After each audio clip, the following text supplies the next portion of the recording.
Nablus şəhəri yaxınlığında Yitzhar yaşayış məntəqəsində təxminən 500 insan yaşayır. Əslən Birləşmiş Ştatlardan olan Yahudi Benjamin Allen üçün bura doğma yerdir. Buranı tərk etmək hər şeyin sonu deməkdir. Yitzhar 1967-ci ildə İsrailin 6 günlük müharibə zamanı ələ keçirdiyi ərazidə yerləşir. Daşınmaz əmlak üçün aşağı vergi və müəyyən güzəştlərə görə İsrailli Yahudilər buraya yaşamağa gəlir. Lakin buraya Yahudiləri gətirən həm də ideoloji məsələdir. Keçən ay ABŞ prezidenti Barack Obama öz çıxışı zamanı bildirdi ki, Birləşmiş Ştatlar İordan çayının qərb sahili və Qəzza zolağı daxil edilməklə İsraillə dinc, yanaşı yaşayan Fələstin dövlətinin yaradılmasını dəstəkləyir. Lakin Fələstinlərin çoxu üçün Yitzhar kimi yaşayış məntəqəsi müstəqil dövlətin yaradılması qarşısında maniya kimi görünür. Yaxınlıqdakı Əsirə Əl-Qəbəliyyə ərəb kəndində Hiyam Süleyman və onun ailəsi zəfəran becərməklə məşğuldur.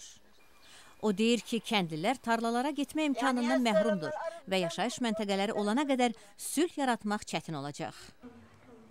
Keçən ilin sentyabrında kənd zorakılıqlara səhnə oldu.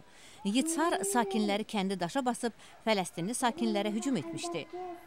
İsrailin İnsan Haqları Təşkilatı olan B'Tselem qrupunun çəkdiyi video kasetdə Yahudi sakinlərinin Fələstinlilərin evlərinə doğru getdiyi və daş atdığı göstərilir.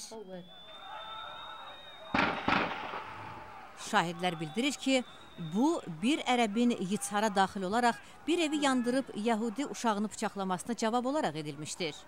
Bundan sonraki zorakılıqlar zamanı 4 Fələstinli həlak olmuşdur. Hiyam Süleyman hücumların şahidi olub. Hiyamın həyat yoldaşı Nabil Asaydi deyir ki, o, Fələstin liderləri və Birləşmiş Ştatların qərb sahilindən Yahudi yaşayış məntəqələrinin çıxarılması üçün İsrailə təzyiq göstərəcəyinə ümid edir. Benjamin Allen isə inanır ki, yaşayış məntəqələrinin saxlanması İsrail dövlətinin mövcudluğu üçün çox mühümdür. O, ümid edir ki, Baş nazir Benjamin Netanyahu ABŞ-ın yeni yaşayış məntəqələri tikilməsini dondurmaq çağırışları qarşısında qəti mövqedə dayanacaq. Yaşayış məntəqələrini köçürmək asan olmayacaq. Lakin bu məsələdə razılıq olmasa, təhlilçilərin fikrincə İsrail və Fələstinlər arasında sülhün əldə ediləcəyini də gözləmək çətindir.